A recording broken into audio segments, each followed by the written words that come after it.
कभी कभी ज़िंदगी इतनी खामोश हो जाती है कि आवाज़ें भी बोझ लगने लगती हैं, और इस खामोशी में छुपे होते हैं वो राज जो इंसान खुद से भी नहीं कह पाता। एक ऐसी कहानी जहाँ क्राइम सिर्फ एक हादसा नहीं बल्कि इंसान के अंदर के अंधेरे की साइलेंस है। ये फिल्म हमें दिखाती है कि जुल्म सिर्फ जिस्म पर नहीं होता, कभी कभी रूह पर भी ऐसे जख्म लगते हैं जिनके निशान दुनिया नहीं देख पाती।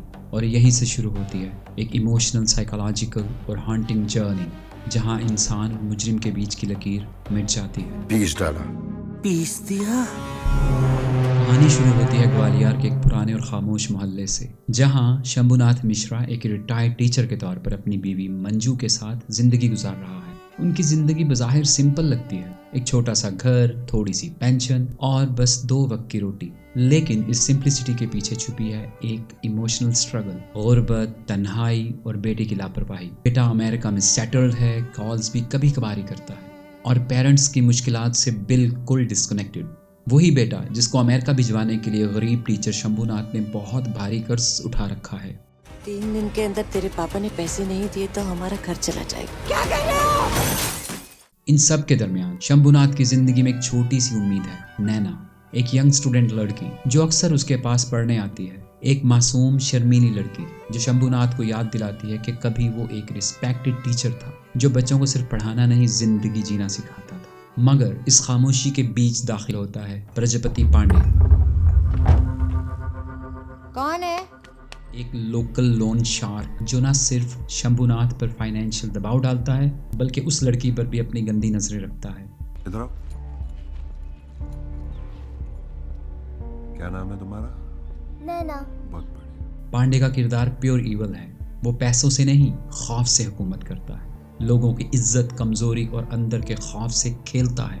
मंजू बेबसी सब देखती है और शंभुनाथ की आंखों में वो खामोशी बढ़ती जाती है जो आखिरकार तूफान बन जाती है। एक रात जब ह्यूमिलिएशन अपनी इंतहा पर पहुंचती है, शंभुनाथ का सब्र टूट जाता है और शंभुनाथ वो कर गुजरता है जो शायद उसने कभी सोचा भी ना था, मर्डर।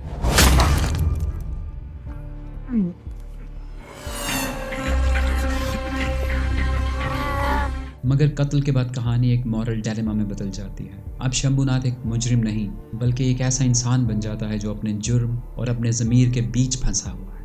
एक तरफ है गिल्ट तो दूसरी तरफ सुकून, एक तरफ खौफ, दूसरी तरफ रिलीफ।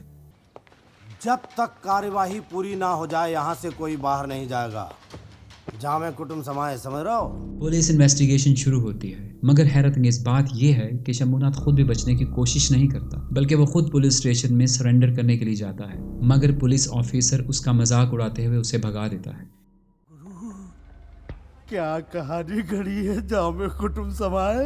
अरे मैं तो कहता हूँ लिखो कहानियाँ, लिखो कहानियाँ। झोले में प्याज नहीं और सराय में डेरा। इस पूरे सिनेरियो में मंजू का किरदार प्योर इमोशनल बैकबोन है।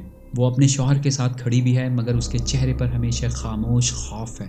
यही डुअलिटी फिल्म को इमोशनली पावरफुल बनाती है। घबराना नहीं चाहिए था आपको। पुलिस वालों को शक हो गया है। आपकी वजह से पकड़ा जा सकता हूँ मैं। अब नहीं होगा। मैं होने भी नहीं दूंगा। संजय मिश्रा ने वध में लिटरली जादू कर दिया है। ये उनके करियर की सबसे लेयर्ड और मैच्योर परफॉर्मेंस है। उनके चेहरे की खामोशी, आंखों की थकन और गिल्ट का वजन, सब कुछ इतना नेचुरल लगता है कि आप भूल जाते हैं ये एक्टिंग है। ये परफॉर्मेंस एक्टिंग नहीं बल्कि ट्रुथ महसूस होती है। ये किसका मोबाइल है? यहाँ कैसे आया? बताइए ना, ये किसका? नीना गुप्ता हमेशा की तरह ग्रेसफुल और इमोशनली मूविंग नजर आती है। उनका किरदार कम बोलता है मगर हर एक्सप्रेशन से आप उनका खौफ, मोहब्बत और बेबसी फील कर सकते हो। इन दोनों के दरमियान केमिस्ट्री वाकई दिल को छू लेती है। ये क्या है? क्या है ये? अरे ये चूहा मारने की मशीन है। ये क्या ले आए आप? अब आते हैं सौरभ सचदेवा की तरफ। बतौर प्रजापति पांडे वो प्योर मैनस लेकर आते हैं। एक ऐसा विलन जो सिर्फ बुराई नहीं करता बल्कि आपके अंदर घुसकर नफरत को जगाता है। उनकी टोन, बॉडी लैंग्वेज और वो सार्कास्टिक स्माइल, सब कुछ इस तरह डिजाइन किया गया है कि हर अपीयरेंस पर आप टेंशन फील करते हो। एक खास सीन जब वो शंभुनाथ के घर आकर उसकी तजलील करता है। बस